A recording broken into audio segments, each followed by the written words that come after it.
Water Day. Now, water tanks just like this one continue to play a major role in action films. Here are the explosive, out-of-control mayhem you see in movies like Crimson Tide, The Rock, and Pearl Harbor. All can be created using many large-scale physical and mechanical effects. That action is then filmed as a carefully planned sequence of events. And today, you're in luck because we're actually in pre-production of our very own blockbuster hit called Harbor Attack, which means we get to play with all of our effects to make sure everything is safe for the cast and crew on set. So are you guys interested in seeing some of our special effects?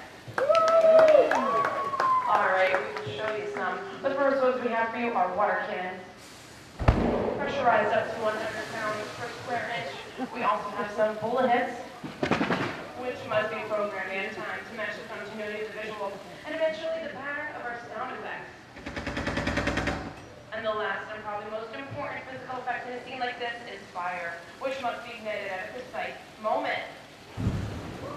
And that's because it takes a lot of work and time to reset those charges for an explosion.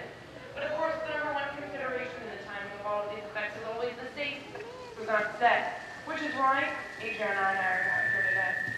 Oh my God. Okay, we're good. Everything's fine. Everything's fine. The first scene we'll be shooting takes place all the way down at the bottom of that PT boat in our engine room, which we've actually recreated right here above water. Now, our first actor counts as the role of our mechanic, and he's going to have a seat right here in this blue chair. And on action, he's going to pick up that phone and start talking to his captain, letting him know that he lost his engine and he might take on a little bit of water.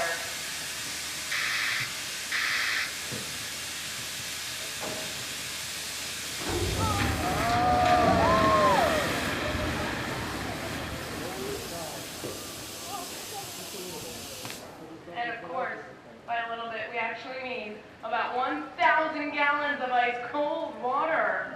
Now, if my mechanic didn't show up on set, who would have liked to take his place and sit in that chair today? Anyone? Okay, a couple of brave souls out there. All right, who would volunteer the person next to them to sit in that chair? I know, all those hands go up on that one. I don't understand it. I saw that, by the way. Okay, now our next scene takes place right here on the deck of our PT boat. We have our brave captain at the top and our not-so-brave deck crew on the deck. And on action, our captain's going to go ahead and pick up those binoculars in that sky for planes and enemy bombers. Our deck crew's careening away thinking it's a normal day on the boat, but it's not. Our enemy fighters coming in at 10 o'clock, and now we're all scared, we're shocked, we're stunned, we're screaming, crying, running around, because they know that they're coming in for another run. So now, our captain's steering that boat, trying to get his PT boat out of there. But it's too late, they shut out that engine, now the captain's got to pick up his phone and call his mechanic. And you know what happened to that guy in there? The deck crew was something in the water, they point to the water with the front, and enemy torpedo. Yeah, well, now they all start showing. They take a deep breath because they think it's all over. But of course, it's not over yet because they look up and they see more planes. They point to the sky. Enemy bombers approaching at 12 o'clock. Everybody hits the deck.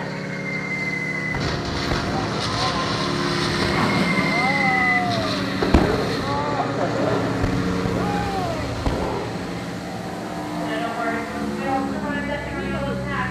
And with a few huge torpedoes that do it, Adriana turned them off because we're really not ready yet. We're still testing them. They're just a little bit too intense. Did you not turn them? Okay. How did that happen? How did that happen?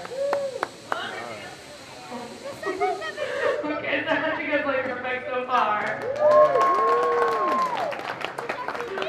We're glad you enjoyed the first part of your tour, and it's still not over yet for you guys. If you all turn to your left, head down that ramp and through the props warehouse. The shuttle will take you behind the scenes as you continue your Backlot tour. I'm part of the shows and attractions of the Walt Disney World Resort. In fact, here in Florida, we have the largest working wardrobe department in the world. Why, Mickey Mouse alone has over 175 different outfits to choose from, while Minnie Mouse keeps more than 200 unique costumes in her wardrobe. On the left are costumes worn by the stars in recent studio productions. You'll probably recognize some of those costumes from the big screen. Instead of down here. We're up on the overhead platforms, and I see our director has arrived. As soon as the rain effect is ready, we'll begin. This set is shoppers for the professional effects. We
Oh, but don't worry, we recycle.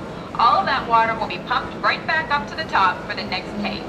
We shoot some of the water through air cannons for an extra dynamic effect. Those air cannons are powerful enough to shoot a basketball over the top of a skyscraper this time of the Empire State Building. To top it off, our shuttle was sitting on hydraulic shaker tables. They provide the shaking, rattling, and rolling sensation to the scene. The entire sequence can be reset in 3.5 minutes. That's just enough time to bring in the next shuttle. Well, I'm going to get ready for our next tank. Thank you all for being part of the action. But we just call it the Mount. In 1964, Walt Disney and his hand-picked team used this plane to scout locations and sweep past the magnificent string station.